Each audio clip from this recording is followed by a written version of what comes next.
Ohayou minasan! Balik lagi bersama aku Nevertari Vivi di sini dan selamat datang juga di channel Anime OP. Wah, manga One Piece chapter 1060 benar-benar menjadi chapter yang sangat gila ya guys. Bagaimana tidak? Akhirnya kita diperlihatkan salah satu kekuatan dari sang penguasa tahta kosong yaitu Im Sama. Yap, tentu kalian semua sudah melihat manga One Piece chapter 1060 bisa membayangkan bagaimana mudahnya Im Sama menghancurkan sebuah pulau hanya dengan tatapan matanya saja.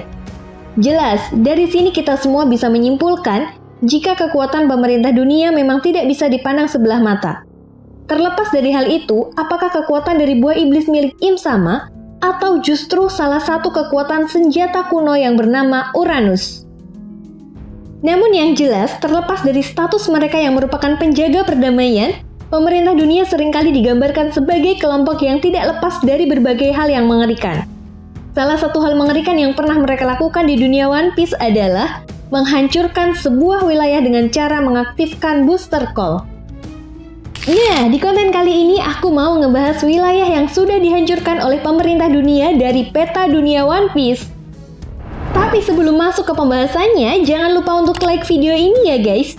Sebagai dukungan kalian semua untuk channel ini ke depannya, dan tentunya biar aku tambah semangat lagi ngontennya. Nah, jika sudah, terima kasih banyak. Dan yuk, tonton videonya sampai selesai ya, let's go! Wilayah pertama yang sudah dihancurkan oleh pemerintah dunia adalah Pulau Ohara. Nah, tentunya kalian semua para fans One Piece pasti sudah tahu ya guys, kalau Pulau Ohara adalah wilayah pertama yang diperlihatkan dalam cerita One Piece yang menjadi korban keberingasan pihak pemerintah dunia dan angkatan laut. Yap, salah satu insiden yang paling mengerikan yang ada dalam cerita One Piece ini menimpa para penduduk Ohara yang mayoritasnya adalah seorang ilmuwan. Nah, meskipun sebenarnya para penduduk Ohara ini tahu apa yang mereka lakukan adalah sesuatu hal yang sangat bertentangan dengan pemerintah dunia, yaitu melakukan penelitian tentang sejarah yang hilang atau abad kekosongan, serta mempelajari bahasa kuno Poneglyph. Namun mereka tetap melakukan penelitian secara sembunyi-sembunyi, di mana para ilmuwan ini mencoba untuk memecahkan teka-teki apa yang sebenarnya terjadi pada saat abad kekosongan atau Void Century yang terjadi 800 tahun yang lalu. Hingga pada akhirnya pihak Angkatan Laut pun mengetahui apa yang dilakukan oleh penduduk Ohara, dan tanpa ampun pemerintah dunia langsung mengaktifkan serangan booster call untuk menyerang Pulau Ohara. Dan dalam peristiwa mengerikan tersebut, para Angkatan Laut membunuh semua pulau penduduk Ohara tanpa terkecuali. Gak cuma sampai di situ aja guys, mereka juga membakar buku-buku dan hasil penelitian para ilmuwan Ohara. Yang lebih gilanya lagi, setelah kejadian ini, Pulau Ohara dinyatakan telah hilang di peta dunia One Piece. Setelah melakukan pembantaian massal, pihak pemerintah dunia menciptakan sebuah propaganda yang mereka sebarkan ke seluruh penjuru dunia One Piece, bahwa para penduduk Ohara akan melakukan penelitian untuk membangkitkan 3 senjata kuno pemusnah massal. Padahal faktanya tidak seperti itu guys. Itulah betapa mengerikannya sebuah propaganda. Di sisi lain, Nico Robin menjadi sosok satu-satunya yang selamat dari insiden pembantaian massal tersebut.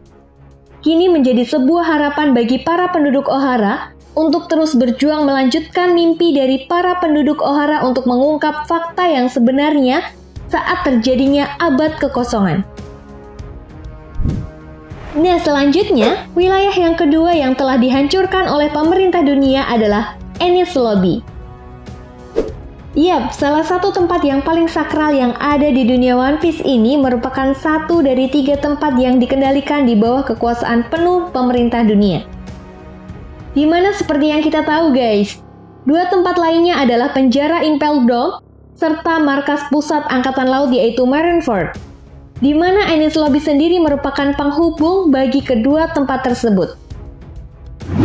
Nah, Luffy dan kelompok bajak laut topi jerami datang ke tempat ini ketika si Pinen mencoba untuk menangkap Nico Robin, di mana sebelumnya mereka sempat melakukan negosiasi di Water 7, yang mana pada akhirnya Robin pun setuju untuk ditangkap.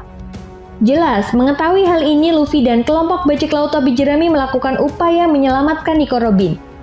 Hingga pada akhirnya setelah anggota si Pinen berhasil dikalahkan, membuat Spandam kemudian secara tidak sengaja mengaktifkan serangan booster call yang mengarah ke Enies Lobby. Meskipun telah menerima serangan booster call, tetapi nasib Enies Lobby berbeda dengan Pulau Ohara. Jika Ohara hancur akibat serangan tersebut, Enies Lobby masih bisa selamat. Hal ini karena ketika pasukan Angkatan Laut sudah mulai mendekati Enies Lobby dan gerbang keadilan hampir tertutup, Luffy dan anggota bajak laut topi jerami berhasil kabur dari sana. Meskipun ada kerusakan, namun Enies Lobby masih bisa selamat dan tidak hancur lebur, guys. Oke, kita lanjut lagi ya. Wilayah yang ketiga adalah Kerajaan Lulusia. Nah, seperti yang diperlihatkan pada manga One Piece chapter 1060, pihak Angkatan Laut yang telah berhasil melacak keberadaan Sabo saat ini akhirnya langsung memberitahu kepada pihak Gorosei bahwa Sabo berada di Kerajaan Lulusia. Jelas, kedatangan Sabo ke Kerajaan Lulusia bukan tanpa sebab ya guys. Karena Sabo tahu Kerajaan Lulusia sudah menjadi bagian dari Revolutionary Army. Dan di tempat ini juga Sabo mengatakan kepada Monkey D. Dragon bahwa dia mengetahui fakta yang sebenarnya tentang singgasana kosong yang ada di Mary Joyce. Sabo mengatakan bahwa tahta yang seharusnya kosong tersebut ternyata ada seseorang yang menempatinya. Nah, setelah itu, Im Sama yang tidak mau ada seseorang yang mengetahui informasi tentang tahta yang kosong, kemudian langsung menatap sebuah peta yang telah dia silang. Di mana hal ini pun membuat sebuah gempa besar terjadi di Kerajaan Lulusia, dan bahkan yang lebih gilanya lagi, sebuah cahaya besar tiba-tiba muncul dan jatuh tepat di wilayah Kerajaan Lulusia, sehingga seketika itu pun Kerajaan Lulusia benar-benar telah hancur. Gila sih menurut aku. Dilihat dari kekuatannya saja sangatlah mustahil bagi para penduduk Kerajaan Lulusia untuk bisa selamat. Ya, semoga saja Sabo masih bisa selamat berkat kekuatan buah iblis logia miliknya ya guys. Nah, wilayah atau pulau terakhir yang kemungkinan besar dihancurkan oleh pemerintah dunia adalah God Valley. Pulau God Valley sendiri sebenarnya dulunya adalah tempat tinggal para kaum naga langit. Sampai pada akhirnya, kelompok bajak laut Rocks datang dan menyerang mereka. Beruntung ketika itu, Monkey D. Garp dan bajak laut Roger datang dan melawan bajak laut Rocks. Nah, seperti yang kalian tahu guys, jika pertempuran tersebut dimenangkan oleh Monkey D. Garp dan juga Roger, di mana inilah yang menyebabkan Monkey D. Garp mendapatkan gelar sebagai pahlawan Angkatan Laut, karena telah menyelamatkan para kaum naga langit atau Tenryubito.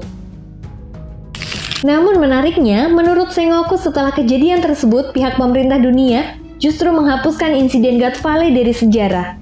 Selain itu, Pulau God Valley dan juga Rocks di Seabeck dikatakan menghilang secara misterius. Tidak ada yang mengetahui pasti, apakah Rocks di Seabeck masih hidup atau tidak. Tetapi yang jelas, menghilangnya Pulau God Valley dari sejarah dan juga peta dunia One Piece menjadi sebuah indikasi jika pemerintah dunia benar-benar telah menghancurkan pulau tersebut.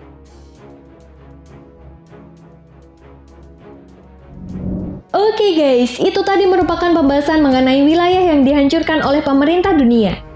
Jadi gimana nih menurut nakama semua tentang pembahasan kita kali ini? Jika kalian punya pendapat lain, silahkan tulis pendapat kalian di kolom komentar ya. Dan jangan lupa untuk like, subscribe, dan share video ini biar Mimin Vivi tambah semangat lagi ngontennya.